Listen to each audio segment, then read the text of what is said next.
Hello, and welcome to a brand new YouTube channel.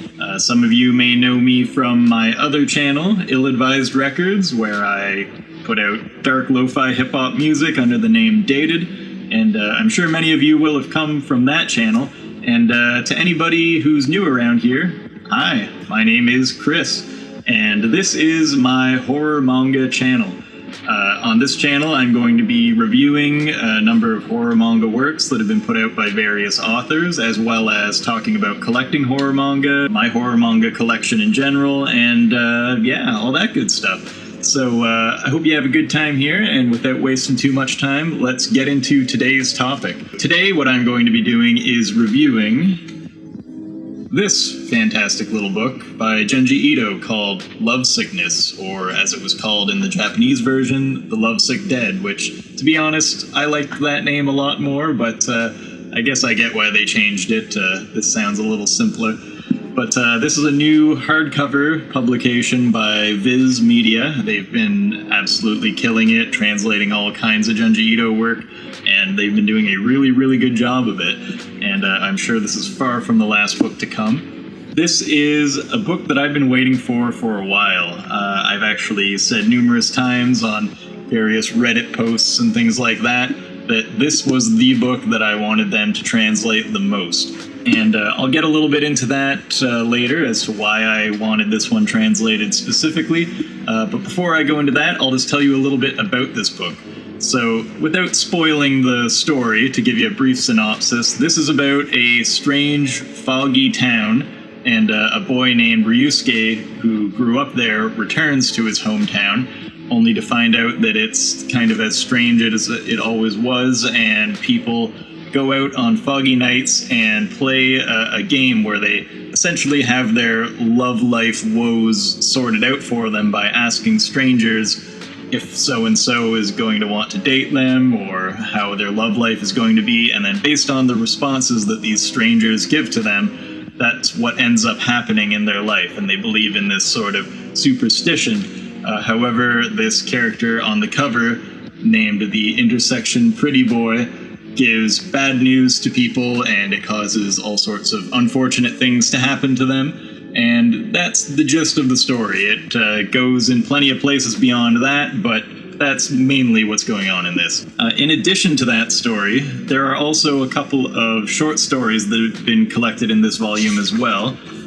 Those being Narumi's Boyfriend, The Seance, The Mansion of Phantom Pain, The Rib Woman, and Memories of Real Poop, which is a short comedic story about Junji Ito's childhood.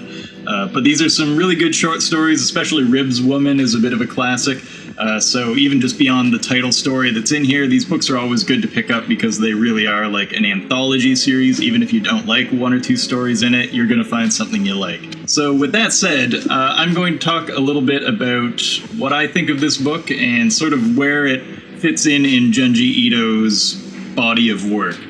And the reason I wanted this book translated is because this is just one of my favorite Junji Ito stories.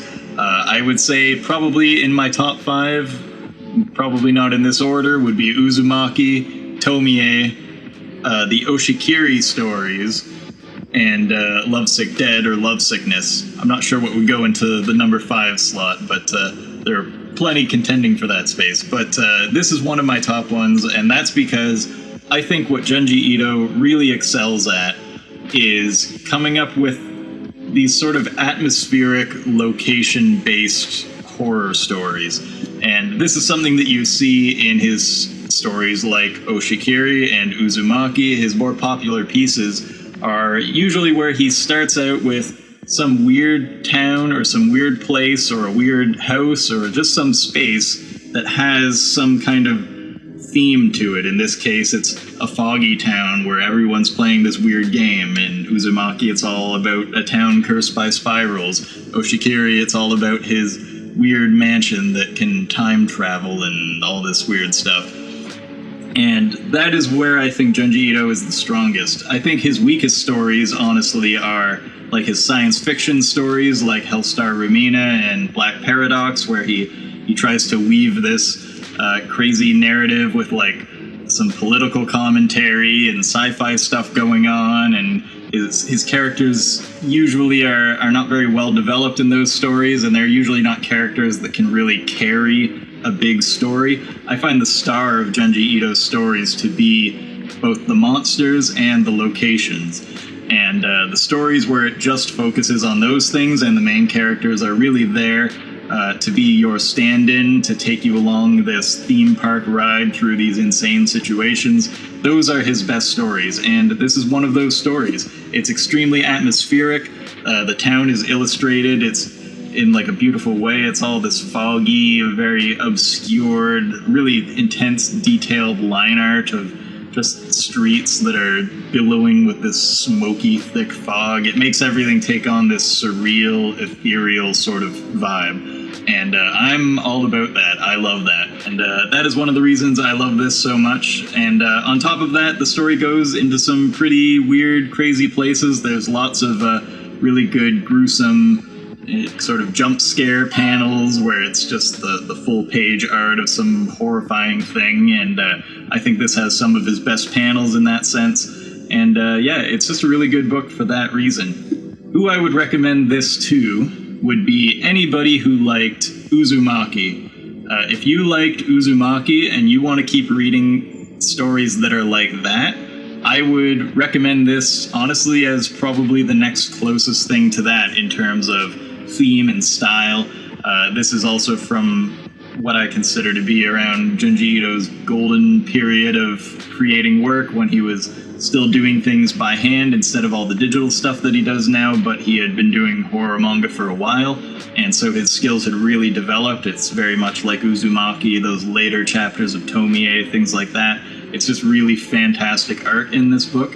And yeah, the short stories are definitely worth jumping into as well. So I'm sure I don't really need to give this a rating. Maybe I should have a rating system, actually. Let's rate this out of 10. I would say in terms of out of Junji Ito's catalog, not in terms of all horror manga, because that gets really complicated, but I would say this gets an 8 out of 10. Solid 8 out of 10. 10 being the best Junji Ito book ever released, with the best art and the best story, which I think something like Uzumaki takes that spot.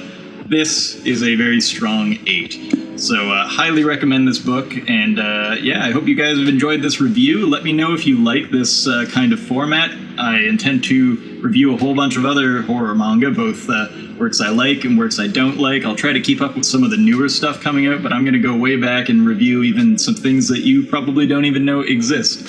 So don't forget to subscribe if you're into this sort of content. Hit the like button down below. It really helps us in the YouTube algorithm. And if you don't want to miss any of our videos, make sure that you hit that notification bell down below. And yeah, see you guys in the next one, and happy horror manga reading.